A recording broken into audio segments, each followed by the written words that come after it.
First வாரம் வந்து message கொடுத்தேன். அதில் வந்து கர்த்தரின் அன்பு குறித்து பார்த்தோம். இப்போ 2வது வாரம் 3வது வாரம் வந்து ஃபுல்லாக பார்த்துருக்கேன்.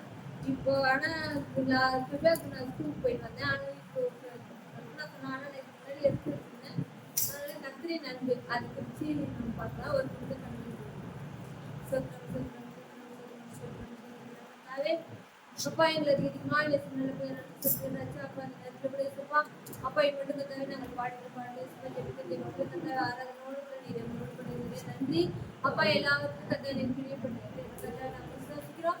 அப்பா அந்த நேரத்தில் சுப்பா இந்த சத்தியத்தை படி கத்தாவே அப்பா நாங்கள் கேட்டு சுப்பா கதை எங்களுக்கு ரோஜமாக இருக்கும் சீக்கிரம் பேச எங்களை என்னை மறைத்து அப்பா அப்படி நான் மாற்றம் மேம்பட உதவி கத்தாங்க பார்த்தீங்கன்னா கர்த்தரின் அன்பு நம்ம வந்து ஒவ்வொரு நாளும் நம்ம வந்து இருக்கிறதே வந்து கர்த்தர் நம்ம மேல வச்சிருக்கிற அன்பு தான். அது வந்து புலம்பல் 3:22 நாம் நிர்மூலமாகாதிருக்கிறது கர்த்தருடைய கிருபையே, அவருடைய இரக்கங்களுக்கு முடிவில்லை.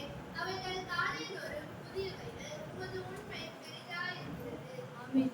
நம்ம வந்து கர்த்தர் நம்ம மேல வச்சிருக்கிற அன்பினாலதான் நம்ம என்ன பண்றோம்னா ஒவ்வொரு நாளும் நிர்மூலமாகாத இருக்கிறோம். அவர் நம்ம மேல வச்சிருக்கிற அன்பு எப்படி இருக்குதுன்னா பெரிதா இருக்குது. அதனால இப்ப எவ்வளவு பேர் வந்து போறாங்க, திரும்பி வீட்டுக்கு வர மாட்டேங்கிறாங்க, அது இல்லாம படுக்கிறாங்க, எழுந்துக்க மாட்டேங்கிறாங்க. ஆனாலும் கர்த்தர் பாத்தீங்கன்னா அவர் நம்ம மேல வச்சிருக்கிற அன்புனால இந்த 6 மாதம் இந்த கர்த்தர் 22ஆம் தேதி வரணும் நம்மள நிர்மூலமாகாதபடி பாதுகாத்துக்கிறார். அப்ப அவரு வந்து நம்ம மேல வச்சிருக்கிற அன்புனால என்ன பண்றாருன்னா பாதுகாக்கிறாரு. அதுக்கு நம்ம என்ன பண்ணணும்னா அவரை வந்து நம்ம என்ன பண்ணணும், நோக்கி கூப்பிடணும். ஒவ்வொரு நாளும் அவரை நோக்கி கூப்பிட்டு அவருக்கு காத்திருந்து அவருடைய கிருபைக்காக அதான் சொல்றாரு. அவருடைய கிருபை என்ன பண்ணா காலைதோறும் என்ன பண்ணி அந்த கிருபையை நம்ம பெற்றுக்கொள்ளணும்னா நம்ம என்ன பண்ணணும், கண்டிப்பா அவரை நோக்கி கூப்பிடணும். இப்ப அவரு நம்ம மேல வச்சிருக்கிற அன்பினால சொல்லிட்டாரு, காலைதோறும் என்னுடைய கிருபை உங்களுக்கு என்ன பண்ணுது. நம்ம காலைதோறும் கிருபை புதிதா இருக்குன்னு நம்ம வந்து அவரை தேடாம அவர் துதிக்காம இருந்தோம்னா அது நம்மளுக்கு என்ன பண்ணாது, புதிதா இருக்காது. அந்த 23வது வருஷத்துல அவைகள் காலைதோறும் புதிதா இருக்குது. அவருடைய உண்மை என்ன பண்ணா பெரிதா இருக்குது. அவர் நம்ம மேல வச்சிருக்கிற உண்மை என்ன பண்ணி பெரிதா இருக்கு. அதனாலதான் அவரு நம்ம மேல வந்து வச்சிருக்காரு. அதுல கூட பாருங்க மல்கியா 3:6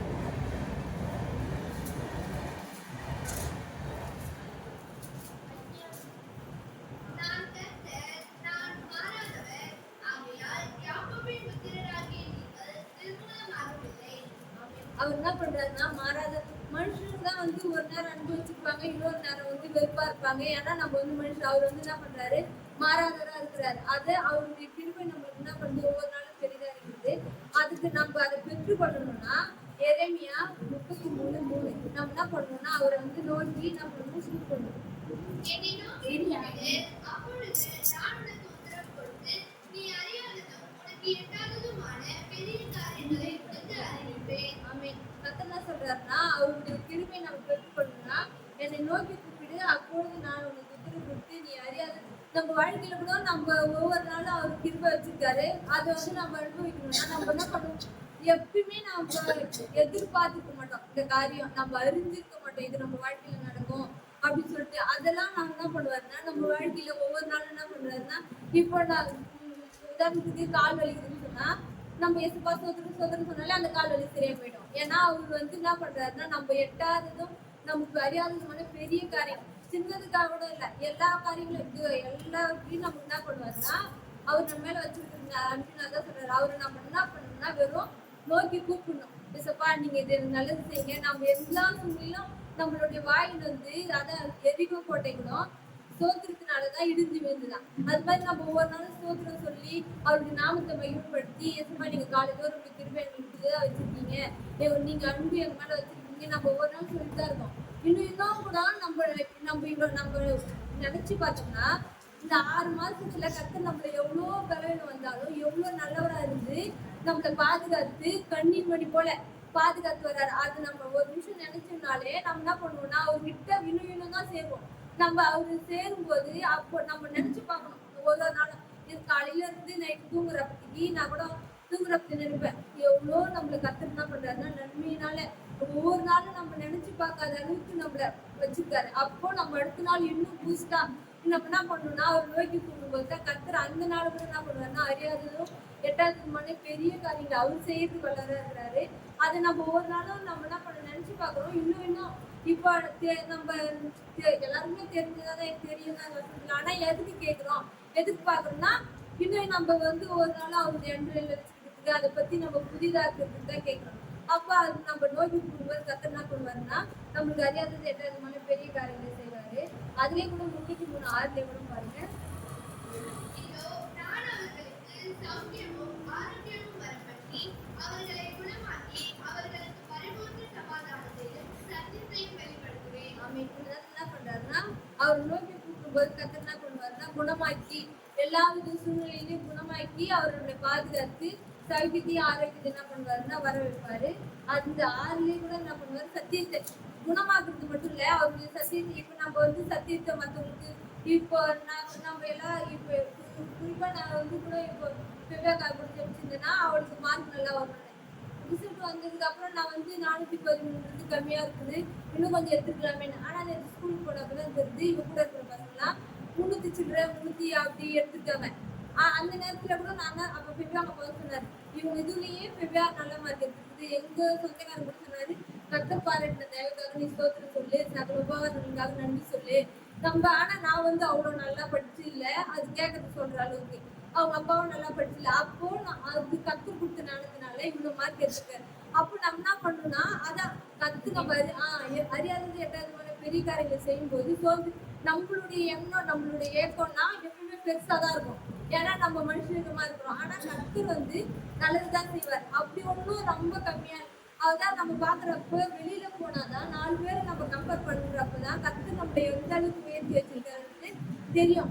அப்போ நம்ம என்ன பண்ணணும்னா அதுக்காக தான் நம்ம என்ன பண்ணணும், கர்த்தரை வந்து இன்னும் அதான் நம்ம பாக்குறோம். இப்ப நாங்க இங்க இருக்கிற வரணும் நானே சோர்ந்துட்டு போயிட்டு தான் அது எதுவும் சொல்லலாம், அம்மா எல்லாம் ஸ்டேட்டஸ் போட்டுருக்காங்க போ சொல்லலாம். அப்ப அதுதான் நீ இன்னும் கொஞ்சம் இருந்ததுன்னா நான் போட்டு இருந்திருக்கல. அப்ப அங்க போனாதான் தெரிஞ்சு அந்த அம்மாங்கெல்லாம் அப்படி எடுத்துருக்குற அம்மாங்கெல்லாம் கூட நல்லாதான் அந்த குழந்தைங்களை வந்து அதை பற்றி சொல்லி நல்லா சந்தோஷமா தான் வச்சிருக்காங்க. அப்போ நம்ம தான் வந்து என்ன பண்ணிருக்கோம்னா இருக்கிறதுல சந்தோஷப்படாம கர்த்தர் வச்சிருக்கிற அன்பை நம்ம என்ன பண்ண மாட்டோம்னா ருசி பார்த்து போதும் சரி கர்த்தர் இவ்வளவு கொடுத்துருக்காரு நன்றி இன்னும் வரும் காலங்களில் இன்னும் வச்சிருப்பாரு அப்படின்ற ஒரு திருப்தி நானே வந்து எனக்கு எடுத்துக்கிட்டேன். அது மாதிரி கர்த்தர் நம்மள எந்த அளவுக்கு நம்மள கண்டிப்பா நம்ம அவரை நம்பி இருக்கிறோம். நம்மள ஒருபோது என்ன பண்ணுவாருன்னா வெட்கப்படுத்த விட மாட்டாரு. அவர் ஆசீர்வதிப்பார், நம்ம முகத்தை பிரகாசிப்பார். ஆனா அவரை நம்ம என்ன பண்ணணும்னா கண்டிப்பா உண்மையா நோக்கி பார்க்கணும். நான் வந்து 10வது போனதுல இருந்து ரிசல்ட் வரதும் 3 நோட் இருக்கும். நான் எழுதிட்டேன் 3 லாங் சைஸ் நோட்டு. கத்திரிக்கு சொத்துறோம் ஒவ்வொரு நாளும் எவ்வளவு வேலை இருந்தாலும் அவளை நான் வந்து 8 மணிக்கெல்லாம் ஸ்கூலுக்கு அனுப்பணும். ஆனா அதுக்கு முன்னாடி எழுந்திரிச்சு பயில் படிச்சுட்டு ஜோம் பண்ணிட்டு அந்த ஒரு பேஜ் ஃபுல்லா எழுதிட்டு தான் மற்ற வேலையை பார்க்க போவேன். ரிசல்ட் வரவரையும் இன்னும் கூட கொஞ்சம் இருக்குது. அப்போ நம்ம கத்திரிக்கு ஸ்தோத்திரம் சொல்லும் போது கத்தர் நம்ம என்ன பண்ணுவாருன்னா மகிமையா தான் வச்சிருக்கிறாரு. அது மாதிரி நான் எல்லா காரியம் எது வேணும்னாலும் கூட நான் வந்து ஃபர்ஸ்ட் எழுதுறது கத்திரிக்கு ஸ்தோத்திரம் சொல்லிட்டு நம்ம வாயில சொல்லி எழுதும்போது கத்தர் என்ன பண்ணுவாருன்னா நமக்கு ஆச்சரியமா அவங்க அண்ணன் கூட சொல்றான், அவன் பெரிய பையன், அம்மா என்னையும் ஓவர் டக் பண்ணிட்டு பெபியா போயிட்டா அப்படின்னு சொல்லிட்டு.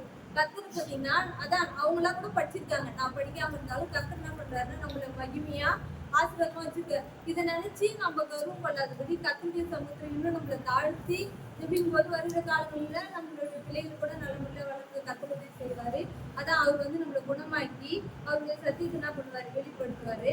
அது மாதிரி இல்ல அதுலயே 7:33 நான் யூதாவின் சிறையிருப்பையும் எஸ்ரேலின் சிறையிருப்பையும் திருப்பி முன்னிருந்தது போல அவர்களை கட்டவிட்டு.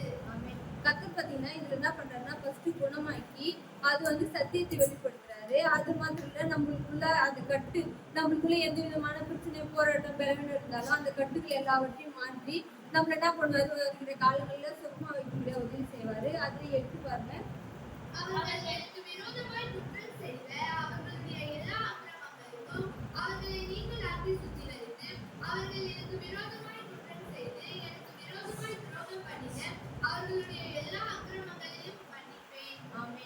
கத்தர் என்ன பண்றாருன்னா மன்னிக்கெல்லாம் நம்ம எது தெரிஞ்சு தெரியாம செஞ்சா கூட நம்ம அவர் நம்ம மேல வச்சிருக்கிற அன்பினால நம்ம அவர் நோக்கி கூப்பிடும் போது அவர் என்ன பண்றாரு மன்னிக்கிறார், நம்மள குணமாக்குறாரு, சத்தியத்தை வெளிப்படுத்துறாரு, கட்ட விட்டுறாரு. அது மாதிரி இல்ல அதை மன்னிச்சு நம்ம எல்லாம் தெரிஞ்சு செய்ய மாட்டோம், தெரியாம எல்லாம் செஞ்சோம்னா கூட கத்தர் என்ன பண்றாருன்னா மன்னிச்சு அவர் மேல நம்ம மேல வச்சிருக்கிற அன்பினால நமக்கு என்ன பண்றாரு மகிழ்ச்சி. இதுலயே கூட பாத்தீங்கன்னா 9வது வசனம் பாருங்க. நான் அவர்களுக்கு செய்யும் நன்மையை எல்லாம் கேட்கப் போகிற பூமியின் எல்லா ஜாதிகளுக்கும் முன்பாக அது எனக்கு மகிழ்ச்சியுள்ள கீர்த்தியாயும் புகழ்ச்சியாயும் மகிமையாயும் இருக்கும். நான் அவர்களுக்கு அருள் செய்யும் எல்லா நன்மையின் நிமித்தமும் எல்லா சமாதானத்தின் நிமித்தமும் இவர்கள் பயந்து நடுங்குவார்கள் என்று இஸ்ரவேலின் தேவனாகிய கர்த்தர் சொல்கிறார். ஆமென். இந்த வசனத்தை சொல்றாரு, அவர் நம்மளுக்கு செய்கிற எல்லா நன்மை சமாதானம் எல்லாவற்றையும் கர்த்தர் நம்ம அவர் வெறும் நோய்க்கு கூப்பிட்டா போதும், அவர் நம்மளுக்கு என்ன செய்யறாரு, நன்மை கொடுக்குறாரு, சமாதானம் கொடுக்குறாரு,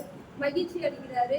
அவர் எல்லா நாளும் நம்மள என்ன பண்றாரு, நம்மளை பாதுகாத்து மகிழ்ச்சினால நம்ம என்ன பண்றாரு, வழிநடத்துறாரு. அதுக்கு நம்ம ஒண்ணு செய்யணும். அவர் நம்ம மேல வச்சிருக்கிற அன்பை நம்ம உணர்ந்து அவர் அதிகாலையில இருந்து நோக்கி கூப்பிடும் போது கர்த்தர் என்ன பண்றாருன்னா எல்லா வித நன்மை குணமாக்குறாரு. அதுக்கப்புறம் சத்தியத்தை வெளிப்படுத்துறாரு. நமக்குள்ளாக எந்த விதமான பலவீன கட்டுகள் இருந்தாலும் அதுல இருந்து விடுதலை கிடைச்சிட்டு நம்ம செய்த தவறுகளை மன்னிச்சு நம்ம என்ன பண்றாரு, நன்மையினால கர்த்தர் என்ன பண்றாரு, நிரப்புறாரு. அவர் நம்ம மேல வச்சிருக்கிற அன்பினால அதை செய்யறாரு. இதை நம்ம அவர் நோக்கி மட்டும் கூப்பிட்டா போதும், கர்த்தர் நம்ம என்ன பண்றாரு, இது எல்லாத்தையும் செய்ய வளராரு.